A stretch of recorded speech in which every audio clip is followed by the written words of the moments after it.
The orientation hall of the Galactic Survival Academy stretched before them like a cathedral of chrome and crystalline structures. Ava stood among 200 other cadets, representatives from 73 different species, all gathered for the most grueling training program in known space. Beside her, Aiden adjusted his pack nervously, his eyes scanning the alien architecture with barely contained wonder. Instructor Zekthor, a towering Krillian with 4 arms and skin like polished obsidian, addressed the assembly with a voice that rumbled through the chamber. Welcome to Desolation Prime. This planet will test every survival skill you possess. The ecosystem is hostile. The weather is unpredictable. The native fauna will hunt you. Ava exchanged a glance with Aiden. They'd trained together for months, the only 2 humans selected for this cycle.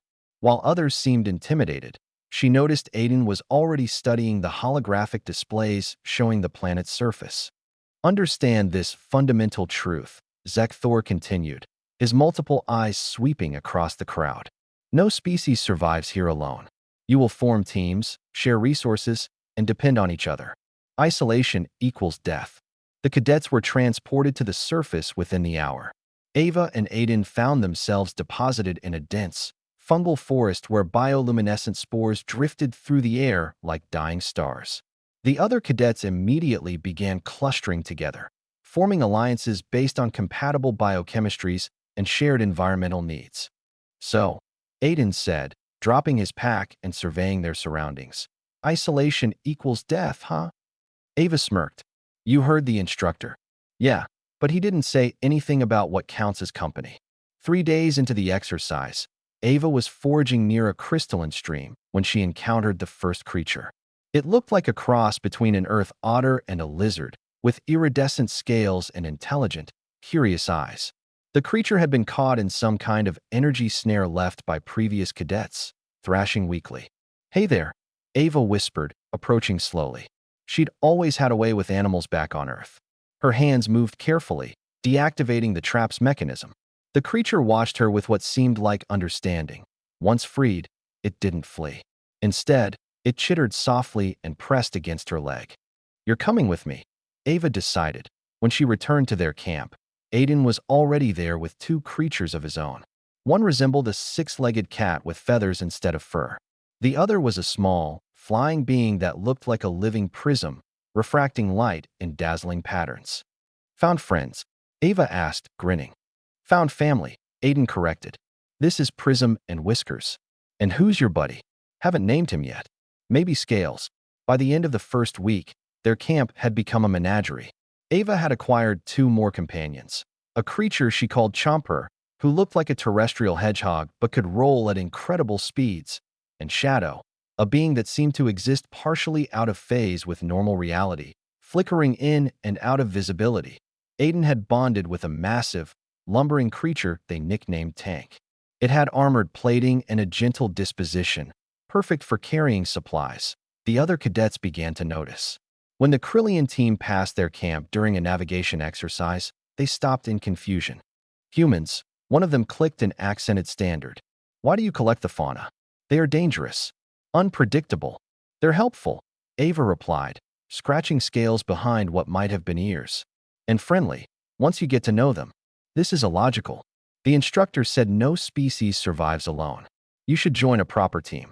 Aiden looked up from where he was teaching Whiskers to fetch their water containers. We're not alone, though. We've got each other and our friends here. The Krillians exchanged glances with their multiple eyes and moved on, clearly baffled. The midpoint evaluation arrived with unexpected danger. Instructor Zekthor had released automated hunter drones across the planet, programmed to test the cadets' defensive capabilities. Teams were meant to use their combined abilities to evade or disable the drones. Ava and Aiden's camp was targeted by 3 drones simultaneously. Defensive positions, Aiden called out, but their team was already moving. Prism flew up, refracting the drone's targeting lasers into useless scattered beams. Shadow phased through one drone's circuitry, causing cascading system failures. Tank charged another, its armored body smashing the machine into scrap. Chomper rolled at tremendous speed, creating a whirlwind of dust and debris that blinded the remaining sensors. Scales and Whiskers, meanwhile, had learned to work together, herding the confused drones into positions where Ava and Aiden could disable them with their standard-issue EMP charges. The entire engagement lasted less than 4 minutes. Instructor Zekthor reviewed the footage with what might have been astonishment. If Krillians could show such emotions. Explain this, he demanded when he summoned Ava and Aiden to his command station. You have formed no alliance with other cadets. You operate as a team of 2. Yet you survived the drone test better than groups 3 times your size. Aiden shrugged. You said no species survives alone, sir. We took that to heart. But you are alone. 2 humans against this planet. Ava smiled. Define alone, sir. We've got 6 pets now. Well, technically companions. Partners, really. Zekthor's 4 arms gestured in what the translation software interpreted as exasperation. Those are wild animals. Unpredictable native fauna. Were wild animals, Aiden corrected. Now they're trained, loyal, and incredibly effective team members.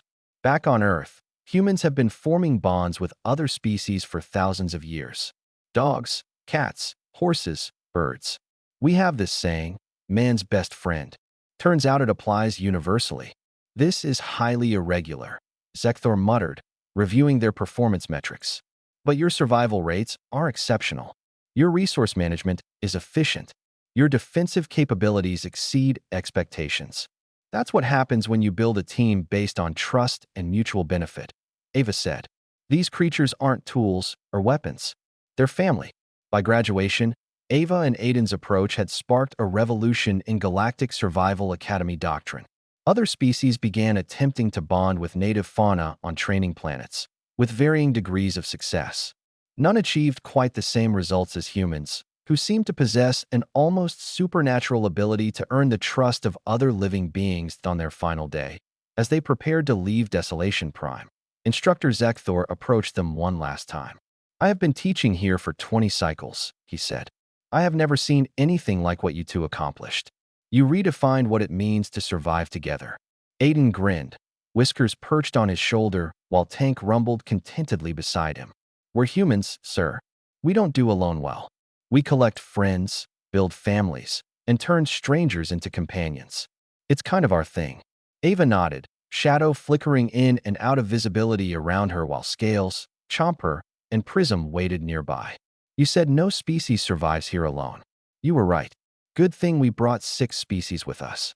As their transport lifted off, carrying them and their unusual companions toward the stars, Zekthor watched with what might have been the Krillian equivalent of a smile. Perhaps, he thought, there was more than one way to interpret survival. And perhaps humans understood something about cooperation that the rest of the galaxy had yet to learn. After all, they had turned a death world into a home, not through conquest or technology, but through the simple act of making friends. That, Zekthor decided, was the most human thing of all.